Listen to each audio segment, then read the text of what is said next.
Welcome back. Well, here we are. It is tax day, April 15th. Americans are seeing an 11% increase in their tax returns this year, according to the IRS. House Majority Whip Tom Emmer and National Association of Manufacturers CEO Timmons out with a new piece on how manufacturers are open for business like never before.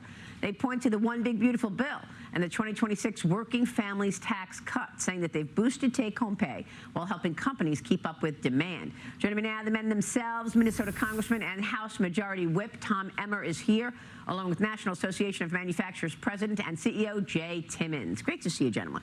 Thank you so much for being here. And I enjoyed this piece, and I want to talk more about it.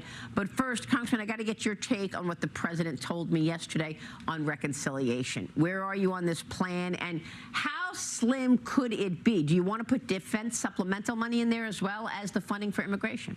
I think it's going to be very difficult to put anything but the actual Department of Homeland Security money in the bill.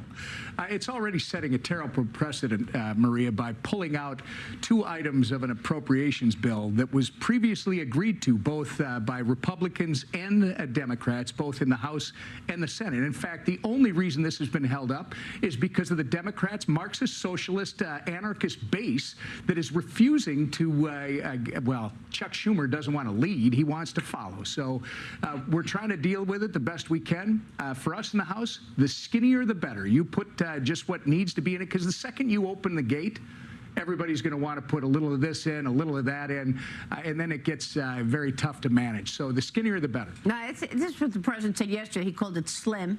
He says we're going to do a slim bill. But you got a lot of priorities. You got the priorities for defense spending. The president wants a $1.5 trillion defense budget. You've also got the Save America Act. Are you expecting to do another reconciliation before the midterms then? That is our speaker's intention. In fact, we had this discussion last night that was the intent to do for the second reconciliation bill until the Senate decided to handle it the way they did, which didn't work for the House, literally passing a bill that carved out the Customs and Border Patrol and immigration enforcement officers from the bill. That did not work in the House, so it held everything up. Now we had to pivot to a reconciliation bill because Democrats will not help us with anything. They will not vote for anything that will put the Americans' safety first. Well, so we're going to have to do it. That's what the president said yesterday, and here he is with me on this issue yesterday. Watch this.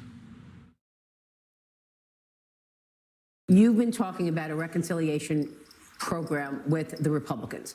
Can you articulate to our audience why a reconciliation package is important and why you want to see it on your desk by June? Because we can't get any Democrat votes. With reconciliation, we can get things passed. The good thing is the Great Big Beautiful Bill, that was 4 years wrapped into one. Now we're doing some additional things. But, you know, the Great Big Beautiful Bill, I think it's the biggest, the best piece of legislation. It should be called the Great Big Beautiful Tax Cut Bill, because you have no tax on tips, and look how that's working out. No tax on Social Security, no tax on overtime. So what can you put in the reconciliation bill? Well, other than funding Customs and Border Patrol and ICE? Anything else? Well, we're doing mostly that. This is mostly about that because the Democrats don't want to do it. Then we're putting some things as we go along.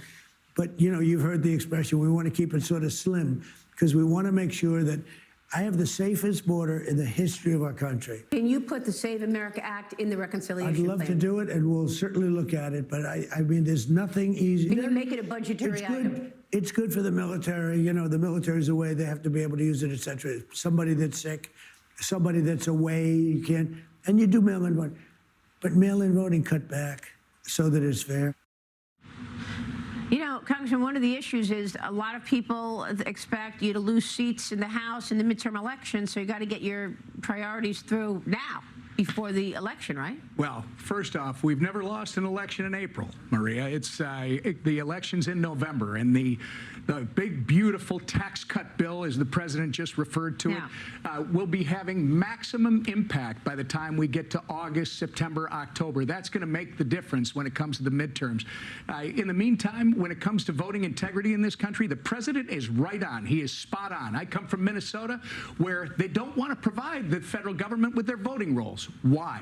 I mean, if you have nothing to hide, Maria, why wouldn't you just provide those voting rolls?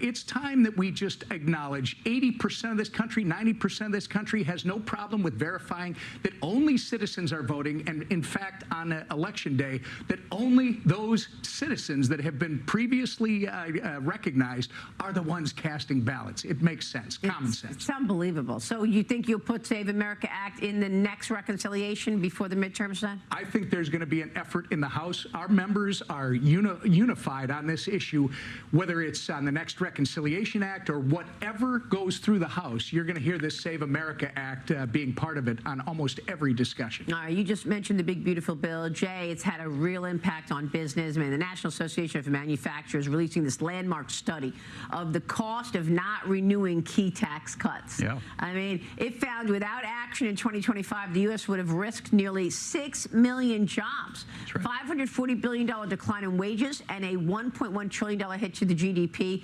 Tell us about the impact, what you're seeing from manufacturers right now. Well, manufacturers are incredibly optimistic right now. If you look at some of our manufacturers around the country, Ketchy Manufacturing, for instance, invested over $1 million in new plants. I had a chance to tour the facility last month, Maria, and what I saw there was not only the equipment, but the new employees that also came on, one of whom at age 19 was the first person in his family to buy a home because of this tax cut bill. I've seen it at Vermeer in Iowa, where they're investing in a 300,000 square foot facility, 300 new jobs. We're seeing investment, job creation, wage growth, and that's exactly what the 2017 and the 2025 tax bills were meant to do. I mean, you really have to look at what you all put in this bill, the big, beautiful bill, in terms of writing off things, in terms of business, a small business. We're going to talk with Kelly Loeffler coming up on small business. Tell me about that and what that means for job creation and business creation. Well, small businesses are the backbone of this country, right? And so if they want to invest, taking that investment over several years just wasn't working out for them. Yeah. So being able to deduct an investment right from the start means that they can put more money into their plants, into hiring workers, and into growing the economy. Tom, was there anything that you wanted to get into that big, beautiful bill that you didn't in terms of the tax code changes that you would consider putting in this next third reconciliation package that we just talked about? There's always stuff that's left on the cutting room floor that we can come back to, but the main things, I mean, the 199A, preserving that for small business, there were so many good things, 100% expensing. You look at UMC, a company that is in my district in Monticello, Minnesota. They employ 230 people. You know what they're able to do now? They're able to reinvest into the company to expand it and employ not only the 230 that they already have, but to expand that workforce. And the no taxes on tips, no taxes on overtime, no taxes on Social Security. Think about this one fact.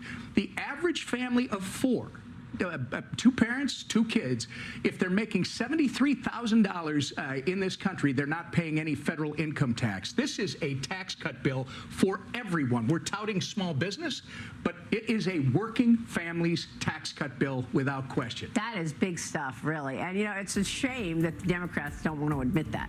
I mean, it's obviously an economic booster. Gentlemen, thank you. Great to have you both. We so appreciate you joining us, Congressman Tom Emmer and Jay Timmons. We'll talk with you soon. Please come back soon.